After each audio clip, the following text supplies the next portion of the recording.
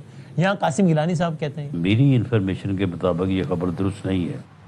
دیگر خبریں شامل کریں گے. آپ کو بتائیں گارڈن پولیس ہیڈ کوارٹر کے سامنے جبلی سے رنچوڑ لائن جانے والی سڑک خستہ حال, سیوریج کا گندا پانی اور کچرے کے ڈھیر سے گزشتہ کئی سالوں سے بند ہے. مزید جانتے ہیں عدنان راجپوت سے. جی عدنان. جی بالکل, ہم اس وقت گارڈن ہیڈ کوارٹر کے سامنے موجود ہیں. یہ جو سڑک ہے جوبلی سے رنچو لین جانے والی سڑک اور رنچو لین سے جوبلی جانے والی جو سڑک ہے, دونوں ہی سڑکوں پر سیوریج کا گندا پانی جمع ہے. سندھ سالڈ ویسٹ کا آفس بھی یہاں قریب میں ہی ہے, اس کے باوجود یہاں پر کچرے کا ڈھیر اور سیوریج کے گندے پانی جمع ہونے کی وجہ سے ایک جو سڑک ہے مکمل طور پر بند ہے, جس کی وجہ سے یہاں پر کہ جو رہائشی اور یہاں سے گزرنے والے جو شہری ہیں انہیں کافی مشکلات کا سامنا ہے. جلد از جلد اس سڑک کی مرمت کروائی جائے, بہتر کیا جائے سڑک کو, تاکہ یہاں سے گزرنے میں کسی بھی مشکل کا سامنا نہ کرنا پڑے. ملک کے بیشتر علاقوں میں آج موسم خشک رہے گا. چند ایک مقامات پر بارش اور پہاڑوں پر برفباری کا امکان ہے. محکمہ موسمیات نے آئندہ 24 گھنٹے کے دوران کراچی, کوئٹہ, اسلام آباد, پشاور سمیت ملک کے بیشتر علاقوں میں موسم خشک رہنے کی پیشگوئی کی ہے. لاہور, گجرات, دیر, چترال, سوات, کشمیر, گلگت بلتستان میں کہیں کہیں بارش اور پہاڑوں پر برفباری متوقع ہے. لاہور میں صبح سویرے موسم خوشگوار, گزشتہ روز ہونے والی بارش کے بعد گرمی اور حبس کا خاتمہ ہو گیا. موسم کی مزید اپڈیٹ جانتے ہیں خواجہ رمضان مجید سے. جی رمضان. جی بالکل, باغوں کے شہر لاہور میں صبح سویرے خوشگوار موسم ہے.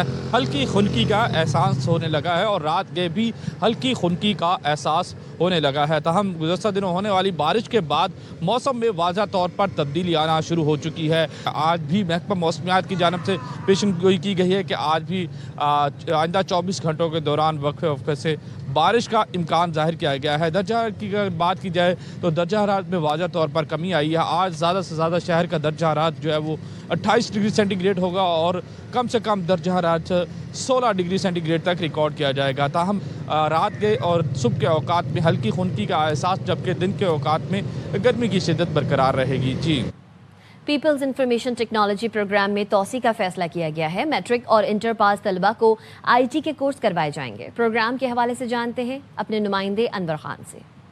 جی دیکھیں, سندھ حکومت نے پیپلز انفارمیشن ٹیکنالوجی کے پروگرام میں توسیع کا فیصلہ کیا ہے, جس کے تحت 35,000 طلبہ و طالبات کو آئی ٹی کے شارٹ کورس کرانے کا فیصلہ کیا گیا ہے. اور اس حوالے سے سندھ کی 3 اہم جامعات جامعہ این ڈی, جامعہ کراچی اور مہران یونیورسٹی حیدرآباد اور آئی بی سکھر کی خدمات حاصل کرنے کا فیصلہ کیا گیا ہے. اس کورس کو 3 مرحلے کے اندر مکمل کیا جائے گا. 2 ماہ کے شارٹ کورسز مفت کروائے جائیں گے. ہر مرحلے کے اندر 7,000 طلبہ و طالبات کو رجسٹر کروایا جائے گا. ابتدائی طور پر 13,000 طالب علم آئی ٹی کے شارٹ کورس مکمل کر لیے, جبکہ دوسرے مرحلے کے منصوبے کے لیے 1400 ملین روپے کی لاگت آئے گی, جس کے لیے سال 2025 اور 2026 کی رقم مختص کی جا چکی ہے.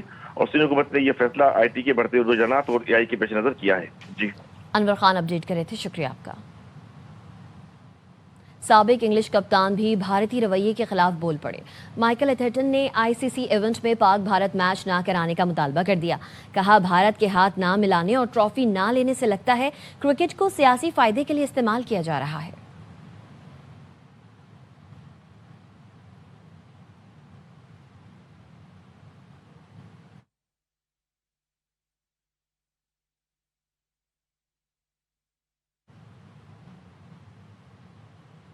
کھیل میں سیاست کا آ جانا بدقسمتی ہے. اس میچ سے پہلے پاک بھارت کھلاڑیوں میں اچھے تعلقات تھے.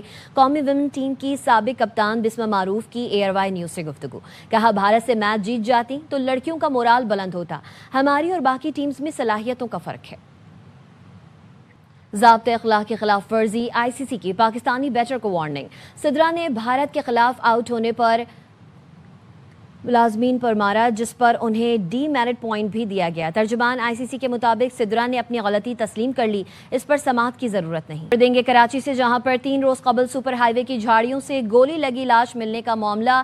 لاش فیڈرل بی ایریا کے رہائشی 22 سالہ نوجوان تحذیر کی نکلی ہے۔ اہل خانہ کی جانب سے سرد خانے میں رکھی لاش کو شناخت کر لیا گیا ہے۔ تحذیر حسین نامی نوجوان کی لاش اتوار کے روز ملی تھی۔ نوجوان کو آنکھ پر گولی مار کر قتل کیا گیا تھا۔ مزید بتائیں گے نذیر شاہ ہمارے ساتھ موجود ہیں۔ جی نذیر۔ دیکھیں اتوار کے روز سپر ہائی وے کی جھاڑیوں سے 22 سالہ ایک نوجوان کی گولی لگی لاش ملی تھی، جس سے اب اہل خانہ کی جانب سے شناخت کر لیا گیا ہے، جن کا کہنا ہے کہ یہ ملنے والی لاش ان کے بیٹے تحذیر حسین کی ہے، جو ہفتے کے روز اپنے رشتہ دار اور کزنز کے ساتھ نکلا تھا۔ اور پولیس کا کہنا ہے کہ اس نوجوان کو چہرے پر گولی مار کر قتل کیا گیا، اور جو گولی اور سر کے پیچھے سے نکل گئی تھی، اور پولیس نے اس لاش کی بایو میٹرک اور دیگر ذریعے سے شناخت کی کوشش کی تھی۔ شناخت نہ ہونے پر لاش سرد خانے میں رکھوا دی گئی تھی، جس کے بعد اب جو مقتول کے والد ہیں ان کی جانب سے مقدمہ درج کروا دیا گیا، جس میں قتل اور دیگر دفعات کو شامل کیا گیا، جس میں والد کی جانب سے مقتول کے رشتہ دار وسیم عباس، بشارت حسین جن کے ساتھ وہ نکلا تھا، اور ایک دوست جس کی عرفیت عائشہ ہے، اس کو نامزد کیا گیا۔ اور والد کا کہنا ہے کہ بیٹے کو نامعلوم رنجش کی بنا پر نامعلوم مقام پر قتل کرنے کے بعد لاش کو سپر ہائی وے کی جھاڑیوں میں پھینکا گیا تھا، اور پولیس کی جانب سے مقدمہ درج کر کے تفتیش کی جائے اور ملزمان کو گرفتار کیا جائے۔ جی نذیر شاہ اپڈیٹ کر رہے تھے، شکریہ آپ کا۔ خبر دیں گے پشاور سے، جہاں پر ترجمان وزیر اعلیٰ کا بتانا ہے صنم جاوید کے مبینہ اغوا پر ایف آئی آر درج کر لی گئی۔ ایف آئی آر ایڈوکیٹ ہیرا بابر کی مدعیت میں تھانہ شرکی میں درج کی گئی ہے۔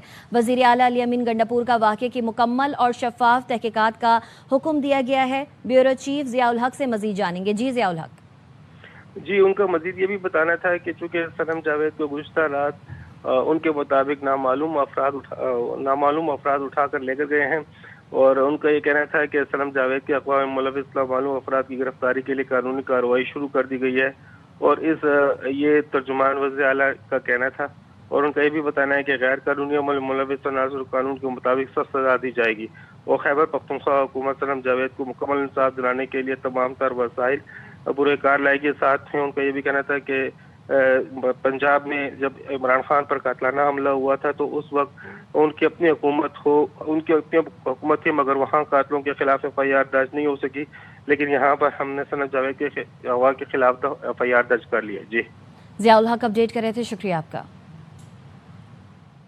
یہ خبر ہے کراچی سے، لانڈھی چشمہ گوڈ فشری کے قریب 2 افراد سمندر میں ڈوب گئے۔ ایک شخص کی لاش کو نکال لیا گیا ہے، جبکہ دوسرا تشویشناک حالت میں اسپتال منتقل کر دیا گیا ہے۔ ڈوبنے والے دونوں باپ اور بیٹے تھے۔ مزید بتائیں گے نذیر شاہ۔ جی نذیر۔